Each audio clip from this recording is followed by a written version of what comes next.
Assalamualaikum warahmatullahi wabarakatuh. Di sini kami dari kelompok 2 akan menjelaskan pekerjaan yang sudah kami lakukan. Di sini saya Galang Bagus Kamta sebagai anggota 1 bagian arsitek dan juga merangkap sebagai anggota 5 sebagai QA Lead and Integration.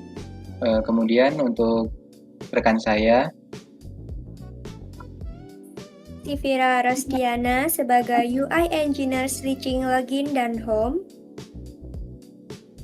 Dan saya Muhammad Trimantiswanda sebagai anggota 3 Authentication dan Navigation Controller. Dan saya Inandia Safrina Fauzi sebagai Logic Transaction Stage Management. Oke, baik. Di sini untuk pertamanya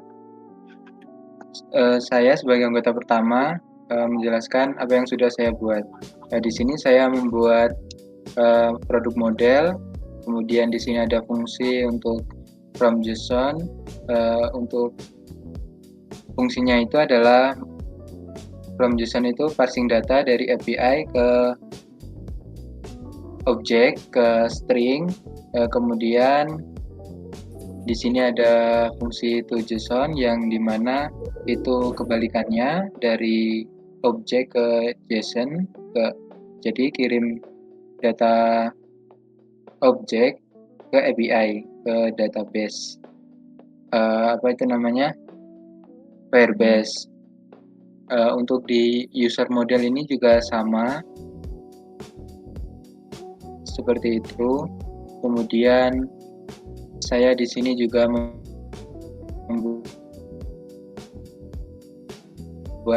database di Firebase dan itu juga sudah terhubung di Firebase-nya. Di sini juga menambahkan produk seeder.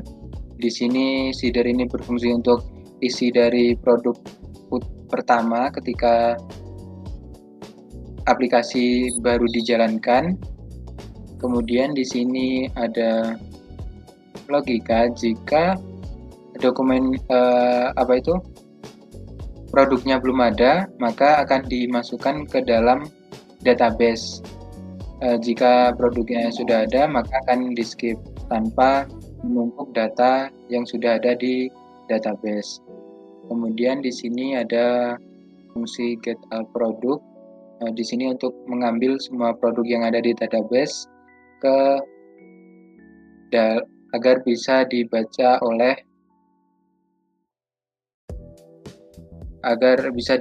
aplikasi Flutter-nya. Kemudian di sini ada fungsi untuk stream, get product stream juga untuk ketika ada perubahan data di Firebase di database-nya, ketika stoknya itu berubah di Firebase-nya itu akan berubah juga di aplikasinya. Jadi itu perubahan secara real time. Untuk anggota 1 ini sudah selesai, bisa lanjut ke anggota 2.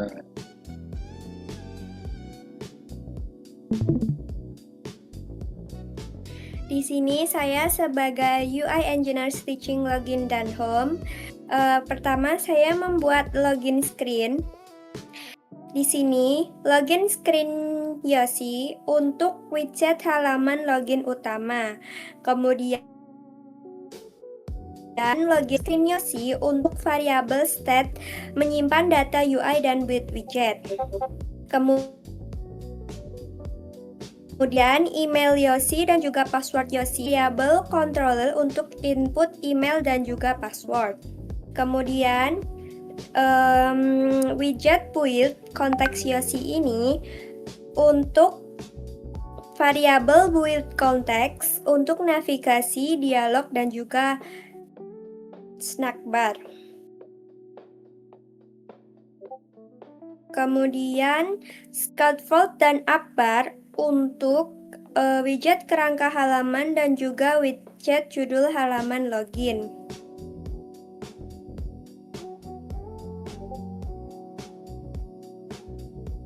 Lalu text part, email Yosi dan juga password Yosi.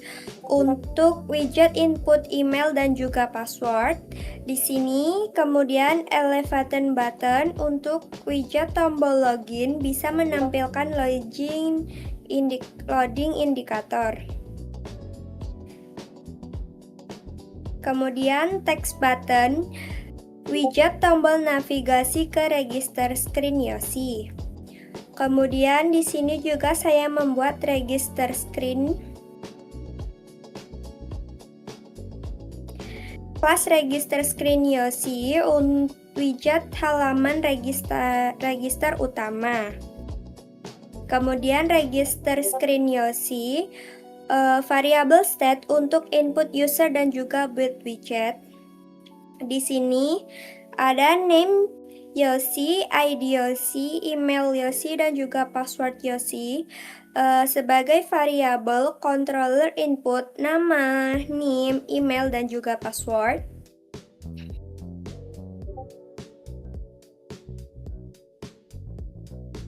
Kemudian widget with context Yosi untuk variabel with context untuk navigasi, dialog, dan juga snack bar. Kemudian text file, name Yosi, ID, email, dan juga password untuk widget input untuk nama, email, dan juga password. Ini kemudian ada text button, widget tombol navigasi ke login screen Yosi. Kemudian saya membuat home screen, widget halaman utama setelah login. Lalu widget build untuk variabel with context, navigasi, dan juga snack bar. Di sini Calvot dan juga Upbar sebagai widget kerangka halaman utama dan juga judul halaman. Kemudian ada icon button logout sebagai tombol logout.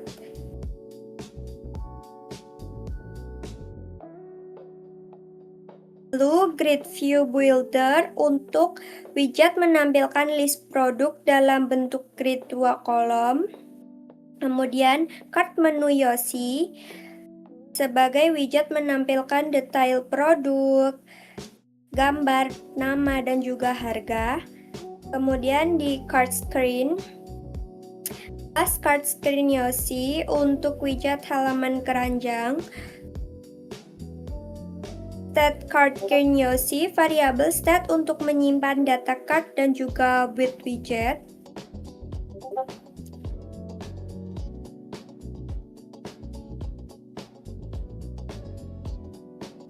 Kemudian widget Row Chart Yosi, widget untuk menampilkan baris truk, label, dan value. Kemudian di bagian card menu juga,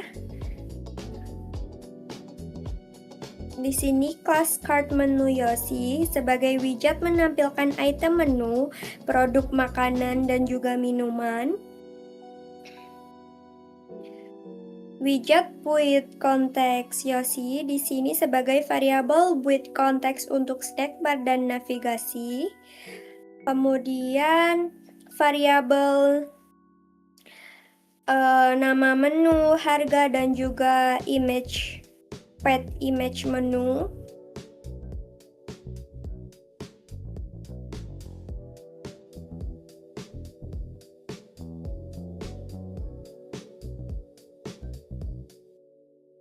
Kemudian padding untuk widget memberi jarak antara teks. Di sini teks widget menampilkan nama menu, harga, dan juga stok.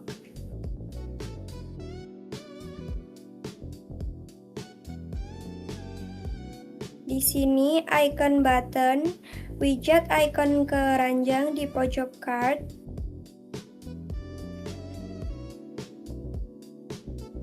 Kemudian akan dilanjut anggota ketiga.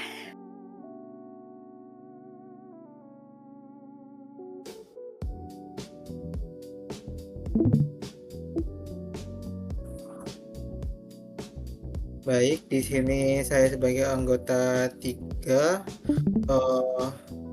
mengautentikasikan dan navigation controller. Di sini pertama saya membuat file out controller header, dan di sini pertama saya membuat out controller Firman, fungsinya untuk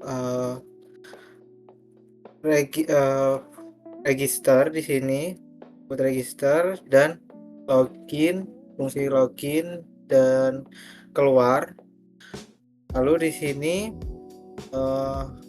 saya mengecek domain email tersebut menggunakan domain Poliwangi.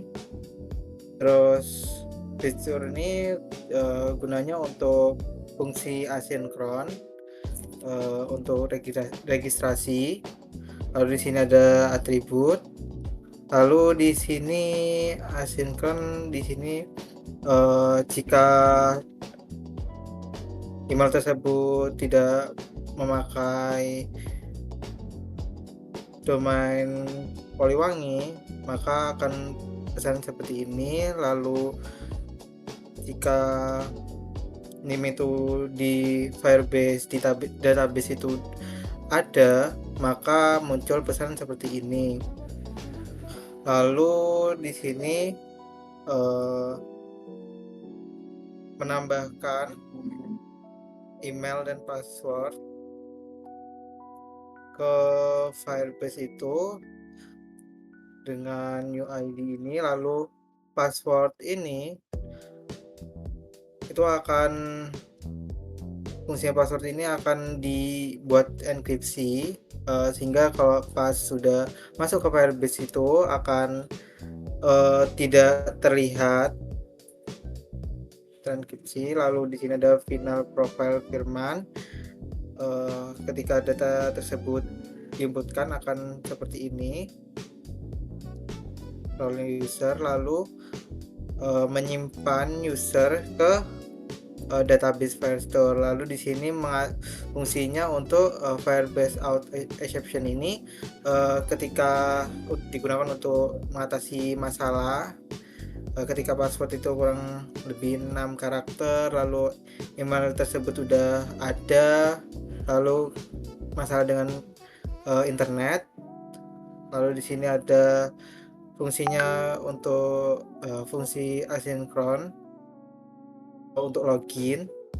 Lalu sama seperti register tadi, ketika email tersebut tidak Poliwangi maka berpesan itu. Lalu selanjutnya di sini Firebase out exception ini mengatasi masalah juga seperti sebelumnya. Lalu di sini ada fitur ini fungsi asinkron untuk keluar. Lalu di sini saya menambahkan kode di user model di password hash. Sebelumnya saya tidak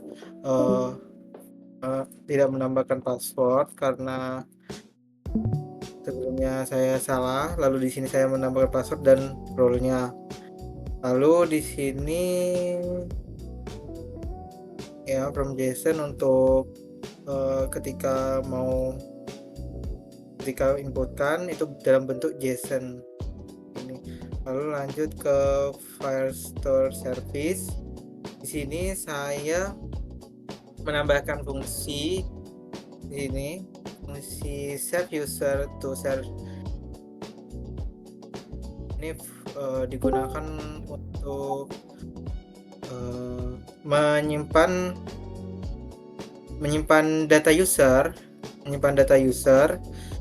Sebelumnya kan bentuknya kan map itu diubah menjadi JSON galang yang sebelumnya di user model tadi ke database collection. Lalu di sini ada fitur user model get user by ID Firman. Ini fungsinya digunakan untuk ketika mengambil berdasarkan UID tersebut.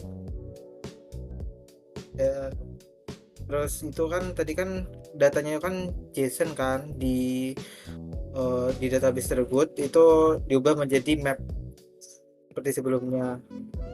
Lalu di sini fungsi check user ID exit Firman, di sini fungsinya digunakan untuk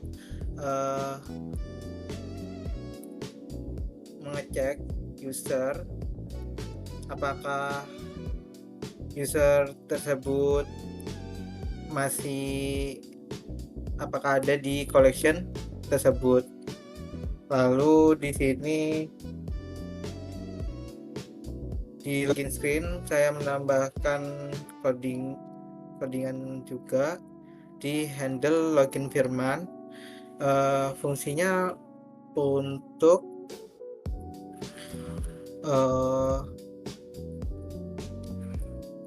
mengambil profil dari file store berdasarkan UID, lalu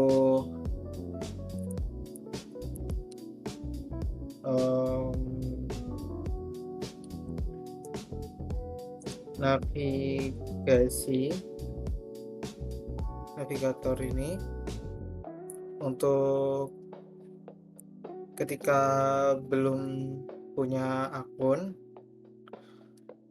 Lalu di register ini saya sama membuat fungsi handle register, tadi sebelumnya login, ini register. Fungsinya untuk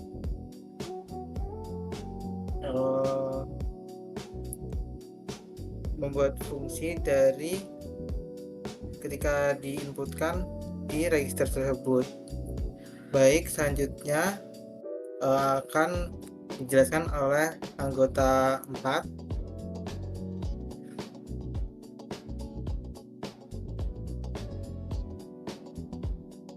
Baik, di sini saya sebagai anggota 4, saya menjelaskan tentang logic transaction management stage. Baik, saya mulai. Di sini saya membuat beberapa file, salah satunya yaitu transaction model. Di transaction model saya membuat beberapa atribut yaitu TRX ID inandiar digunakan sebagai ID unik untuk transaksi tersebut bertipe string. Lalu total inandiar sebagai total biaya seluruh transaksi bertipe num. Setelah itu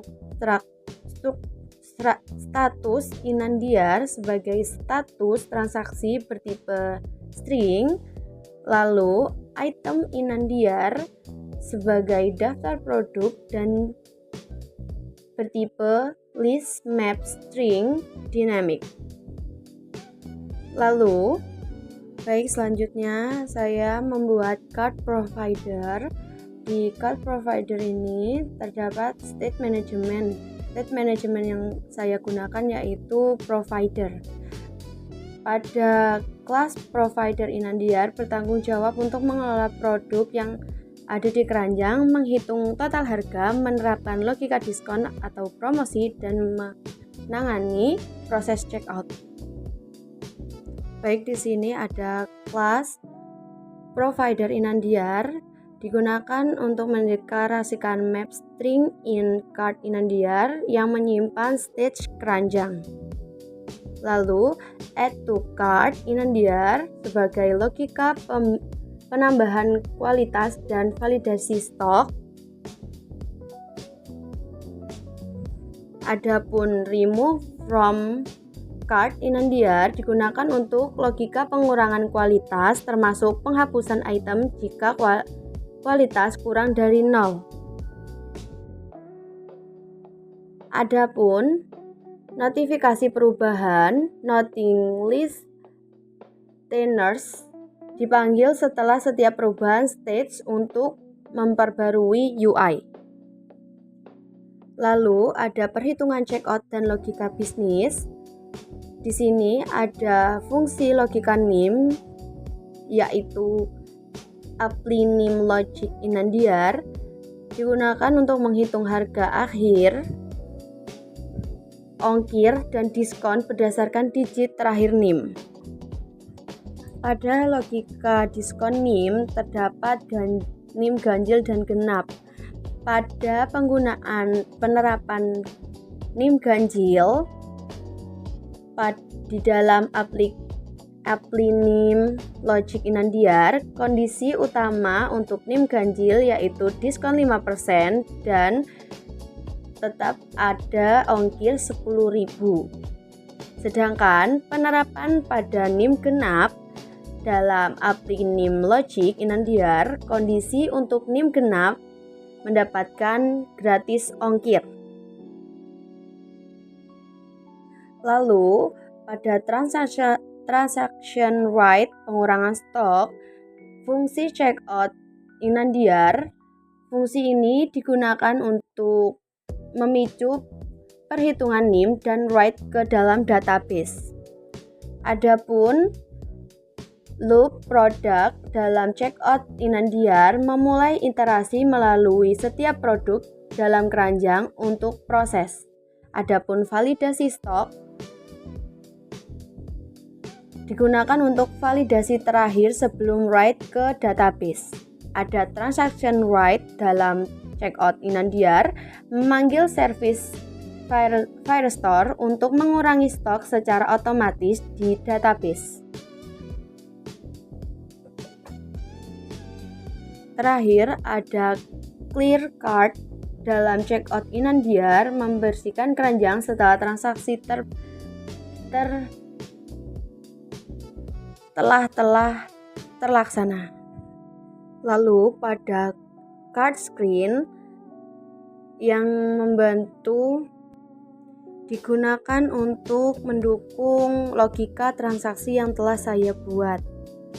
Di sini ada bagian total, NIM, dan checkout. Digunakan untuk membantu memasukkan NIM sebelum menerima atau menentukan diskon mana yang akan didapat. Lalu ada tampilan struk belanja. Dalam struk belanja akan tertampil total sebelum diskon atau ongkir, lalu ada total akhir. Setelah itu akan dilanjutkan oleh teman saya, anggota 5. Baik, kembali lagi dengan saya. Di sini saya juga sebagai anggota 5. Di sini saya juga membuat logika untuk loading indikator. Jadi setiap menekan tombol login ataupun register dan juga saat pertama kali masuk di aplikasi itu akan ada loading indikatornya. Nah, di sini saya membuat kode untuk loading indikatornya. Di sini menentukan dari warna loading indikatornya, dan juga di sini saya mengimplementasikan di login screen untuk loading indikatornya ini. Jadi ketika tombol login itu dipencet, loading indikatornya dipanggil, kemudian juga di register screen juga seperti itu.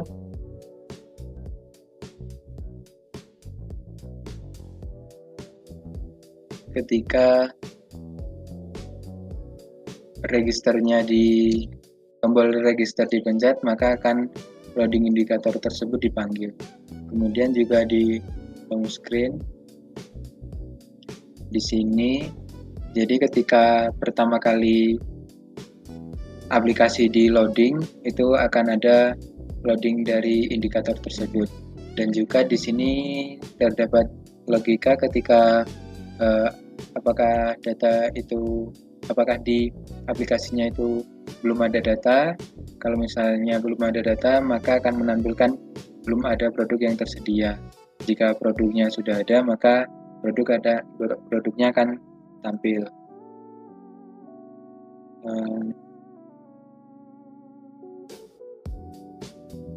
Sepertinya cukup sekian dari saya, dan juga mungkin itu sebagai penutup dari presentasi penjelasan dari kami.